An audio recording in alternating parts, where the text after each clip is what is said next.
what we want to do now is think about how we as individuals can think about our new understanding of love coming out of this course and how we're going to incorporate that into our future lives. Before taking this course, I think my definition of love was strictly relational, as in love is something that you feel for your family or for a significant other. And through the course, one of the things that really stuck with me is that love isn't some finite pool that you can only give it to a certain amount of people, and if you give it to too many people, you spread your love too thinly. Rather, love is more like a fountain that even no matter how much you give, like there's always more to give. My definition of love changed over the course, where I think especially focusing on the fact that it's called like love as a force for social justice. I came into the course thinking that we do like a lot of like dissecting of like identity, but I was sort of surprised to learn that love really starts with like the self, and sort of moving into the future. I think one thing that I'm doing more is incorporating love into my conceptions of social justice. Like one way we talked about it in class one time was sort of how there's a difference when your social justice is motivated by anger versus motivated by love, because anger is like this fuel that runs out eventually, where love is continual and is a more long-lasting method towards creating change. One thing my dad told me was that the more you love, the more you get to love, which is something that I think I'm learning more. And so for me, like moving into the future, like incorporating love into social justice means teaching others, like on tons of different levels, whether it's like teaching the people who I live with or teaching kids at a summer camp over like 5 weeks or something like that. But yeah, this was kind of rambly maybe, but love is something that I will continue to do in the future. And now I'm done. Okay, bye. I hope so. Okay. When I think about how my view of love has changed over the course of the class, I think there's a lot of nuance that's been added to my understanding and my conception of love. One of the main ways I think that has happened is in thinking about love, not just as actions, although I think that's really, really important for me, but also as an awareness.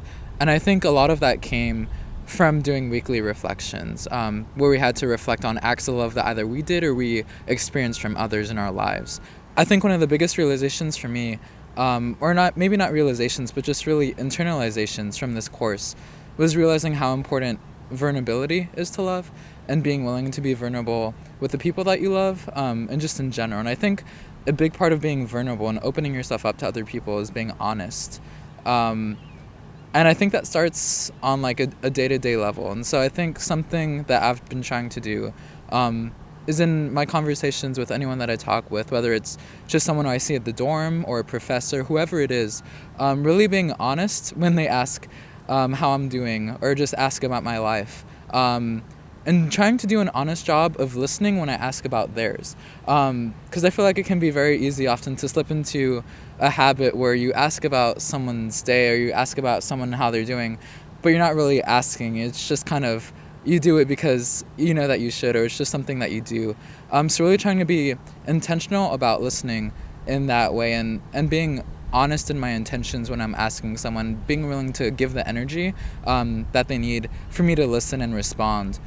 This class helps me put teaching in context as very much a loving act when it comes to having the patience with the student as they learn something, and also like taking your time to really care about not only the thing that you teach but the people you're teaching it to. On a smaller scale, I really like eating with the people I live with and listening to their stories at the end of the day.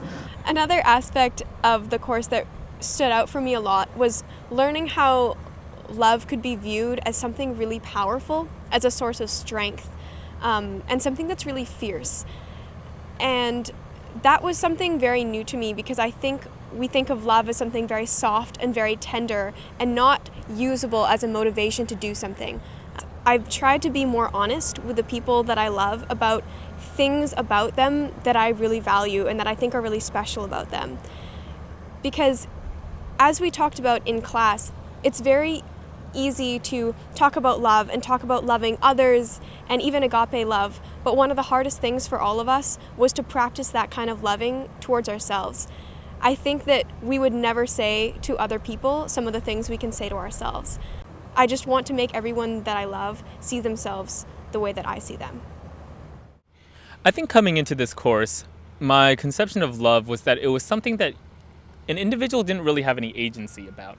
You meet someone, and maybe you'll end up loving them, maybe you won't. Maybe you love your family deeply, maybe you don't. And all of these things are not totally in your control. But as I got further and further in this course, I started realizing that love is something that can be practiced, and something that can be honed, and something that can be slowly worked on such that it approaches something of habit, right? And I think it makes me feel a lot more agency about whether or not I can love, whether or not I can exhibit compassion and empathy in my day-to-day life in all sorts of different areas.